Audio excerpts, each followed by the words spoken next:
are you actually getting everything you can out of the gear you already own? When I actually started using my iPad as a professional filmmaking tool the right way on set, it completely transformed my workflow. Because before that I was making the same mistake I see so many other filmmakers making and totally underestimating what it can do. Whether you're a solo shooter, a director or working with a crew, by the end of this video you will see why so many filmmakers are building entire systems around their iPads. Let's start with one of the most obvious uses when on set for an iPad, and that is lighting control. These days nearly every single lighting brand has an app that lets you control all the settings of your light remotely. This has not always been the case, but in recent times it's become pretty standard across the board. One of the most known ones, and one of the best in my opinion, is the Sidus Link app from Aperture.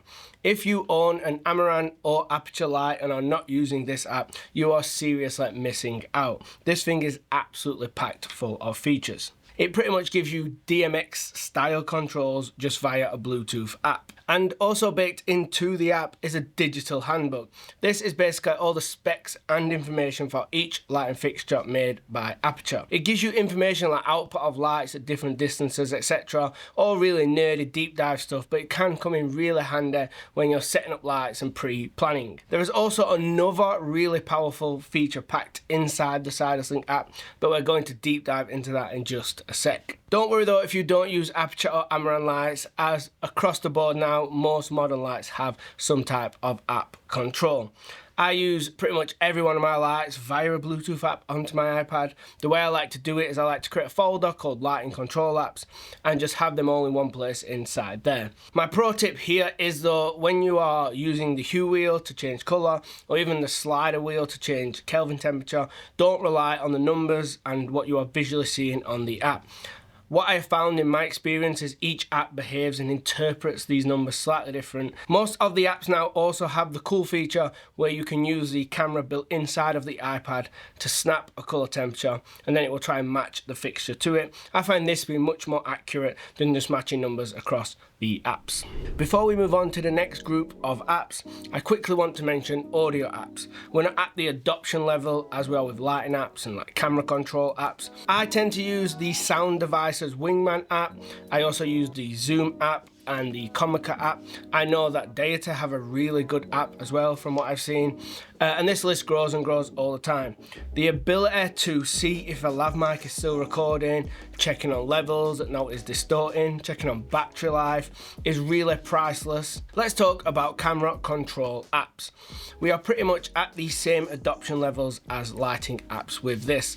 Every single major camera brand now has some kind of app or way to control via Bluetooth or Wi-Fi, and this depends on the capabilities of your camera. The two that I use the most in my workflow are the Sony Monitor and Control app and the Lumix Flow app. The biggest win for the Sony app really is also Sony's biggest downfall, as inside of Sony cameras when it comes to video they don't really give us many tools, but inside their app strangely they give us all the tools. So you get stuff like false color, vector scopes, waveforms, and this is what most of their very expensive cameras are missing. You can connect via a USB-C cable to get a lag-free connection, but I think that makes less sense with an iPad, and I'll touch more on the best workflow for that in a sec. The most killer feature of all for the Monitor and Control app is for multi-cam setups. Sony have this amazing feature where you can connect up to 4 Sony cameras and monitor all 4 feeds at once, and hitting one singular record button to trigger all 4 cameras and leaving them in sync, saving you time on syncing all the angles and audio later in post-production. This is actually a massive deal and saves on so many cables and products and time. It just kind of takes something that used to be quite complicated and simplifies it way down and makes it essentially free if you've already bought the Sony cameras. Now let's talk about the Lumix Flow app. This is a much newer app, but it's showing massive promise. Just like this Sony app, you can use it wired or wireless, and it comes with your vector scopes and false color.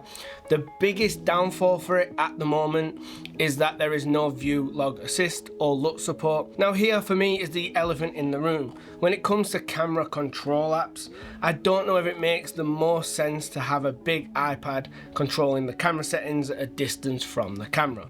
But for me, where the real benefit of an iPad is camera monitoring. And while the manufacturer's camera apps do an okay job here, there is a way to take this to the next level. Axoon are the sponsor of this video, and for those who do not know their ecosystem, it is genuinely one of the best things to come into filmmaking in many years. What Axoon are essentially doing is allowing us to take our smart devices like an iPad and turn it into a truly professional filmmaking tool. Their Axoon C app is by far the best monitoring app I have ever used. Honestly, this app puts even high-end, really expensive professional monitors to shame.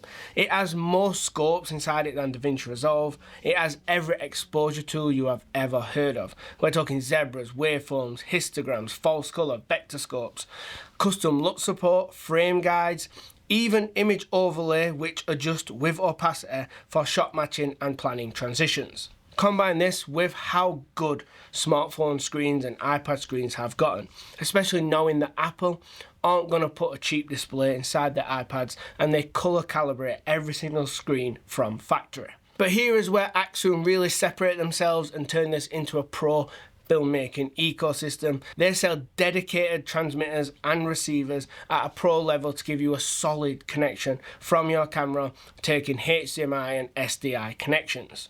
And these products come in all different price points, features and sizes depending on what rig you are trying to build. For small mirrorless setups, I love using the CineView Nano. This is such an underrated device in my opinion. It is essentially a phone holder with a built-in wireless transmitter. It runs off MPF style batteries and also has a DC and USB-C output, meaning that you can draw power from the MPF battery while also powering the transmitter into your camera, giving you external power source and running the mirrorless camera for longer. You essentially have an external monitor with a color accurate display that gives you false color and all the features your camera does not have, and also allows you to control and change all your camera settings. And they've even made a dedicated cage for the iPad, allowing you to mount accessories like external handles, which just makes it feel really professional. Pass that to the director or the client, and honestly, it will be the best external monitor they have ever used. It's big, it's bright, it's clear, it's color accurate, and the Axoon C app has every feature that you could ever want. You can also mount an MPF style battery plate on the back of the Axoon iPad cage, meaning that you'll be able to run that iPad external monitor for a director or a client all day without worrying about battery. And it all comes at really affordable price points, so I will link all the products I've mentioned here at the top of the description below, and make sure to check those out. So let's dive into how we can use the iPad for nailing shots and planning and prepping. We're back inside the SidusLink app now because I did mention earlier there is that one killer feature inside this app. It's one of my favourite things to do, and it is the lighting diagram builder. There is a free version and a paid version inside this app, but the paid version is really affordable. I did used to make all my lighting diagrams in Photoshop and then kind of save them out and put them on the iPad, and that is totally a fine way to do it. But when I started using the SidusLink diagram builder, the fact that I can use the touchscreen, it's like drag and drop, and all the PNG lighting fixtures are just built in the app, I just found it so much faster and easier. A little bonus tip here, and I will link this in the description below, is to go and follow the Diagram Master Instagram page by SidusLink. This shows you before and after posts someone's built the diagram, then how they lit it and how it looked when it was finished. This is a goldmine for inspiration and just learning how other really talented people are like building their diagrams and executing their lighting. You can't mention apps without talking about the Sunseeker app. If you're filming an exterior scene or setup, this can make the biggest difference when blocking out positions and storytelling, because what it does is it uses your in-camera app and AR to place the sun over the scene like you can see it in real life, and it will show you a line where the sun is going to be at different times of the day. Now let's take a look at storyboarding and shot listing. And first up, for storyboarding, I want to go back to the Lumix Float app. Now do not worry if you've never used a Lumix camera and never plan on using a Lumix camera, because this is a bit of a cheat code here. Inside the Lumix Float app, there's a built-in storyboarding kind of feature. Now this is totally free and you don't need to connect any Lumix camera to access it. You can upload images for backdrops, and you can drag and drop these like dummy characters. You can rotate them, reposition them. You can put in tons of detail. This is hands down the most feature-packed free storyboarding app that I know of. But when it comes to shot listing, I much prefer to create them on my laptop or computer. So for those, I use Notion and Millernote. So I will use Notion for the really simple ones that I just want to quickly do. And for the more complex project, I will use Millernote, as I find its interface just the most freeing and best for just drag and drop any type of item. So when on set on my iPad, I will open up the Millernote app and I will have a to-do list style checklist of all my shots and tick them off as I go through the day.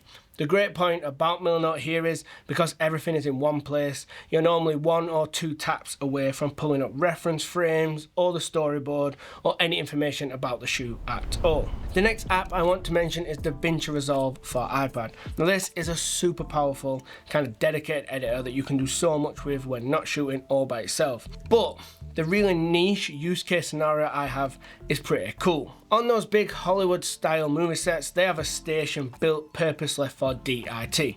Now this person will ingest footage, back it up, make sure it's safe, organize it, label it, all these really important jobs. And one extra job they do sometimes is they will have DaVinci Resolve with a color grading monitor and a color grading surface. And on set, they will load up images and start pushing and pulling them to see if they're getting everything they want out of the lighting, framing, and everything else. Now, 99% of projects out there don't have the time, people, or budget to set up and have a DIT station on set. But with an iPad, you can get pretty damn close. And the DaVinci Resolve app actually has pretty much all the fully fledged color grading features on their iPad app that you would get normally on the PC and Mac app. So you can just start pushing and pulling out images right there, and we know that the iPad display is going to be really color accurate as it was calibrated by Apple at factory. This is not going to be something that you do on every single set. Those little unique experiences, this is going to make all the difference. And if you want 12 other ways to improve your workflow while on set, watch this video right here.